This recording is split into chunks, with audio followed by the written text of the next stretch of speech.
Congrats. Okay, Greta, I'm stopping there. You've been very, very brave. Well done. Is it the baby? No, it's not the baby. Then what? If I was a betting woman, I'd say it was your appendix. That's what you thought last time. Gambling's stupid. Odds are fixed with a clear statistical bias. FBC, CRP, IV, normal saline, and paracetamol, please. Sure. You know, it's odd that you didn't notice anything when you examined her before. Are you sure it was just lactose intolerance? Are you asking if I mistook severe abdominal pain for stomach cramps? Sorry, it's just that if it is appendicitis, it's come on awfully quickly. Maybe it's not appendicitis. She'll need a CT scan to be sure. No CT. Well, if you're worried about the radiation, there's... A 1 in 1,000 increased risk of cancer developing in children under 10. That statistic isn't proven. No, it's okay. We'll find another way. Greta's made herself clear. Ultrasound, please, and get Obs and Gynae down here. Jason? I left a message letting them know you're here. Ultrasound, she needs a CT. She's worried about the risk to the baby. You saw how she reacted. Look, it's Greta's decision, and she's made it, Bernie. We can't bully her into changing her mind. Bully her? Sorry, bad choice of word. I just mean that she's got reservations, and we need to take them into account. Serena, are you angry with me about something? Now that I have to be angry with you about it. It's fine. Just take it, really. I've got calls of my own I have to make. But can you please let Dr. Tell HR to stop panicking. There's no need to find an alternative. We already have our co-lead. Yeah. Okay. Yes, I will fax signed copies to you later. Yes. Yes, okay. Okay, bye. Bernie! Jason! Auntie Serena never mentioned you were coming. Oh, surprise visit. Great. You're here for the birth. It's a few weeks early, but I was prepared. Muslins. Lots and lots of muslins. Auntie Serena says babies vomit. A lot. No, Jason. Jason, love, Greta's not here because she's having the baby. Greta's fine. Is that true, Greta? Jason, I'm going to need you to calm down. Are you fine? I have severe abdominal pains, a high temperature, raised white blood cell count, and CRP. Okay, what I meant was Greta is going to be fine, yes? Look, the placenta's shifted, so it's no longer an issue. The baby appears to be in no discomfort, and we've got an Obs and Gynae consult on their way down, just to be sure. Okay? Okay. Fluid in the abdomen. Yeah, we might have to operate delivering the baby by C-section first. Hey, you could be a grandmother-in-law by the end of the day. Great auntie-in-law. Jason's not your... You didn't warn Greta? No, well, we can cross that bridge when we come to it, and we'll know more once Obs and Gynae have been down. Who's taken over from Durwood? Serena Campbell, you naughty minx. Haven't heard from you since the RSC. I was starting to think you were avoiding me. Oh, OK. This is Fleur Fanshawe, our new head of Obs and Gynae, and this is Bernie Wolfe. Ah, the paramour. Excuse me? I am insanely jealous, of course. She is exactly how I imagined her from your descriptions.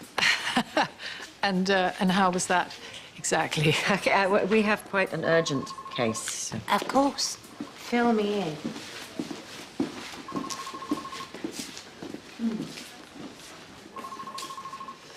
Interesting woman. Fleur, yeah. She's a bit full on. She's harmless. Actually, she was a GS consultant, then retrained in Obs and Asking for a Gynae. CV. Serena, about before. Yeah, look, I'm sorry if I was brusque. No, it's not just that. It's just I'm tired and stressed.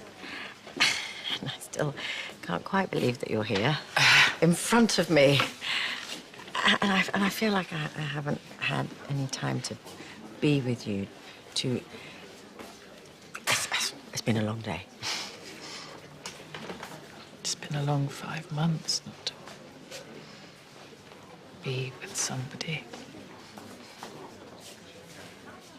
Have you been smoking? No, well, just a couple of drags. You don't have to hide it from me. I wasn't hiding it. No, it's just that you said you'd given up again. Yes, well, plans change, don't they? Yeah, it's fine. It's really not worth fighting over. Serena, you need to sign, scan, and send this to the email address there. This is a contract. For the position of co-lead, yes. Wow, okay. You didn't think that you should maybe mention this earlier? Well, I didn't want you to feel like I was ambushing you. Okay, well, it's okay to ambush me now. Sorry to interrupt whatever it is I'm interrupting, but we have work to do. Baby's fine. In fact, it's coming. She's in labour. 3 centimetres dilated. Congratulations. You're about to become the hottest granny in town. No! No cesarean! You have fluid in your abdomen, and we need to find out why. A C-section is perfectly safe. Babies born by a C-section are 15% more likely to be obese as adults, 20% more likely to develop asthma. Oh, for goodness sake, Greta. Not everything can be reduced to simplistic and possibly flawed data sets. I am talking about doing what's best for your baby. So am I. It's Greta's decision, Auntie Serena. Can't we bring obstetrics equipment and personnel here, and then we're prepared for any developments? Can you spare some bodies? You can have mine for free. And the broad spectrum. Yeah, I want Theatre 1, Ket 3 for a potential off-list procedure. We have a pregnant patient with suspected appendicitis, and we may need to convert to surgery mid-delivery. Thank you. Well, I would suggest a toast, but it's probably a tad early, even for us. You've sent it to Nairobi? Not yet, no. Look, I wanted to ask you a favour. Talk to Jason. Get him to see sense. What about? Greta having a C-section. But I thought you'd agreed. Well, I didn't want to make a scene. You know, Greta can be difficult, and Jason will think that I'm interfering, but he'll listen to you. I'm not sure I agree. He thinks the world of you. No, I mean, I'm not sure I agree.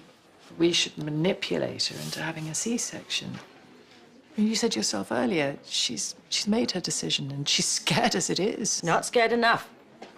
I will not risk any harm coming to my grandchild. Sorry, is that difficult to understand?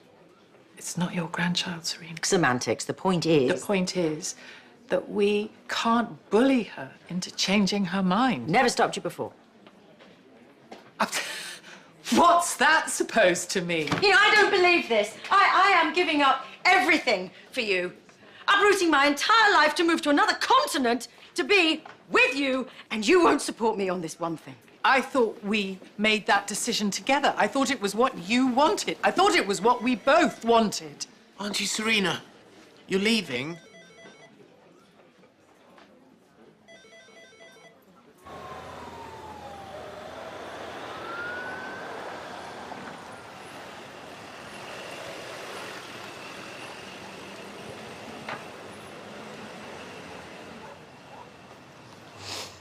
Couldn't help noticing a little bit of tension back there. Really? Serena's always so relaxed when we go out. Go out often, do you? Not as often as I'd like. I am detecting the slightest hint of hostility from you. Well, what do you expect? I mean, from the moment I met you, you may as well have been wearing a neon sign around your neck saying, "I want to snog your girlfriend." Well, can you blame me?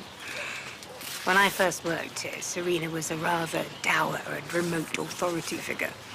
Now she's a warm, sexy silver vixen. On behalf of the sisterhood everywhere, I thank you. I'd watch your step if I were you. I was in the army, you know. I know 13 different ways to kill you with my bare hands. You know, all she ever does is bang on about you. Hard enough I've been friend-zoned, but to have to listen to a never-ending list of the virtues and foibles of the magnificent Bernie Wolfe was quite beyond the pale. I'd cut her some slack if I were you. I'll cut you some slack.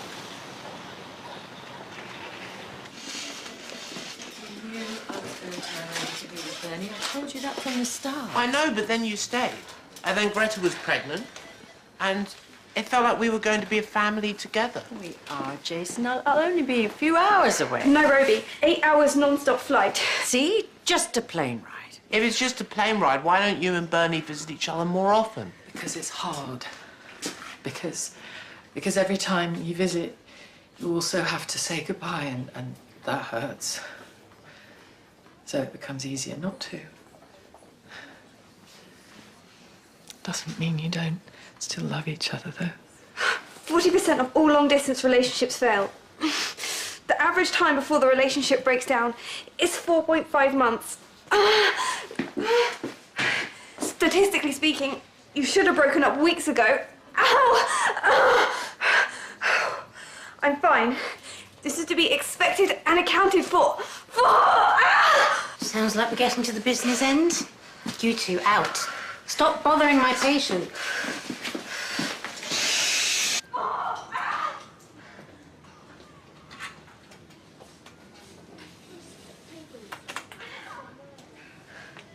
Brings back memories. Oh, yes. Both of your C-section. I have seen the scar. That was, Charlotte. Difficult. Breach. Daughters, like to make things tricky.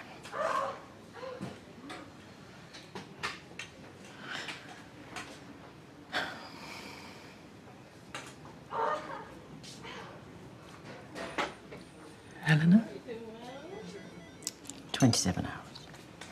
Blimey. Yeah. It went on for so long, Edward had to go into work. Had to. Well, so he said. To be honest, I was glad to be rid of him. He certainly wasn't being any help. He wasn't there when she actually made an appearance. The midwife put her on my chest and I held her and I was so tired. But it was perfect. Well, she was perfect. I felt this sense of relief, but also utter joy. I remember looking down at her and thinking, one day, you might hold a baby of your own.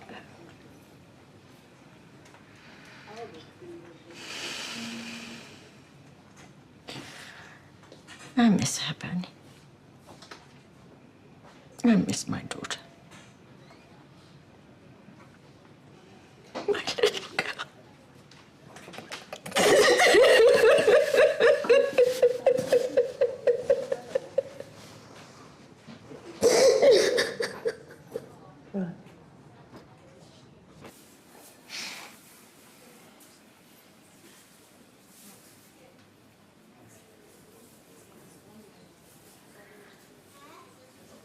It's not going to work, is it?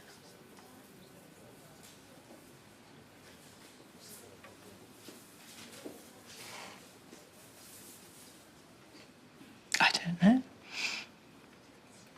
I think you do. I think we both do. I love you. I know. And I love you. It should be enough. Should be.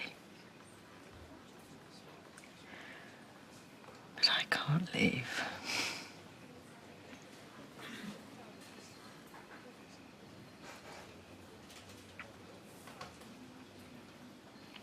And I can't stay. I wanted to. Desperately.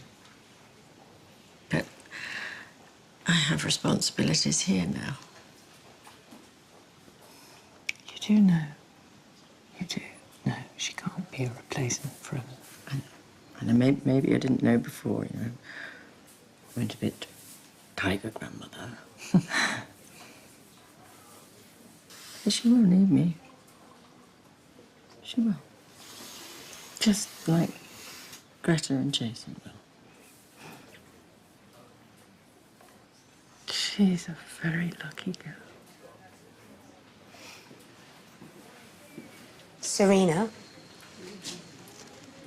would you like to come and meet your grandniece? Yes, I would.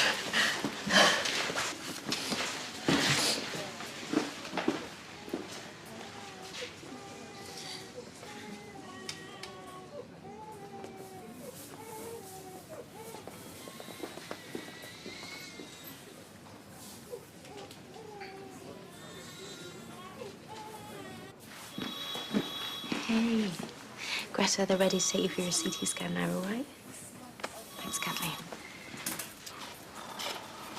So cute. Hello. I am your father.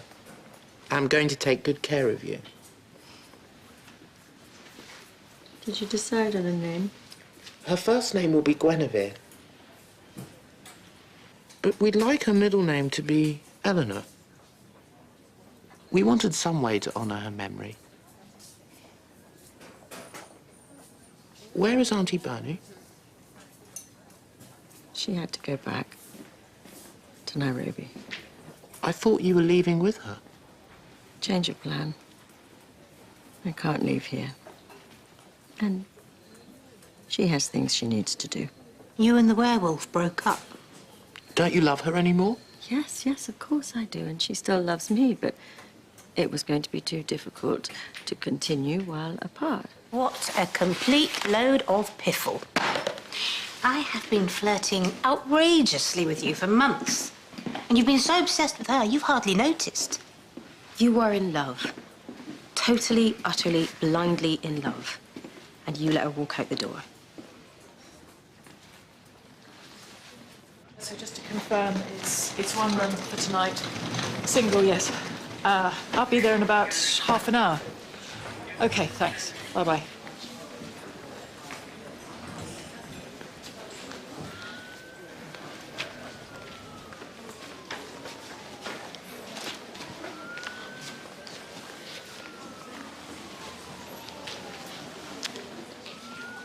I love you. And I want you to wait for me. For us. For however long it takes. I need this to work because I cannot imagine a life without you. And I know that's selfish.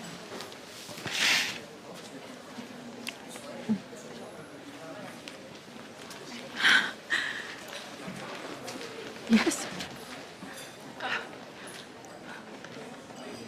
No. Yes, yes, yes, yes. I love you. Serena Campbell. You'll wait. For eternity. Well, I was thinking 6 months to a year. Slightly less romantic, but more practical, I suppose.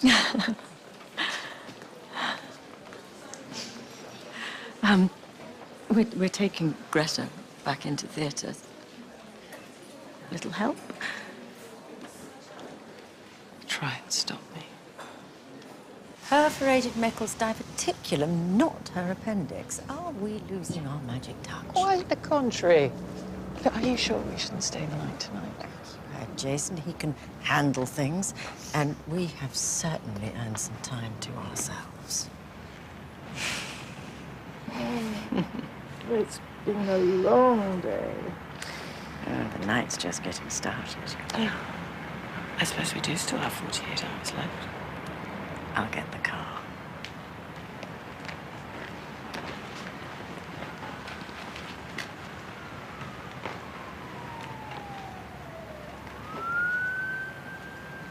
Abigail, I cannot thank you enough for the privilege of being here today. How do you even know that any of this stem cell stuff's going to actually work? Because it must. It's progress, Mr. Fletcher. Until we meet again. Where'd you find these people? They find me. Drink? How about a bit of dinner first? Are you asking me on a date, Mr. Fletcher? Oh, I'm joking up. Yes. Yes, I am asking you out on a date.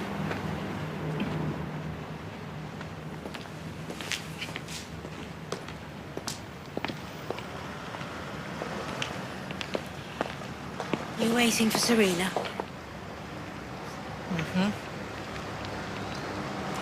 You do make a nice couple, I suppose. Look after her for me while I'm away. With relish. Yeah, 13 ways to kill you, remember? 13. I shall behave.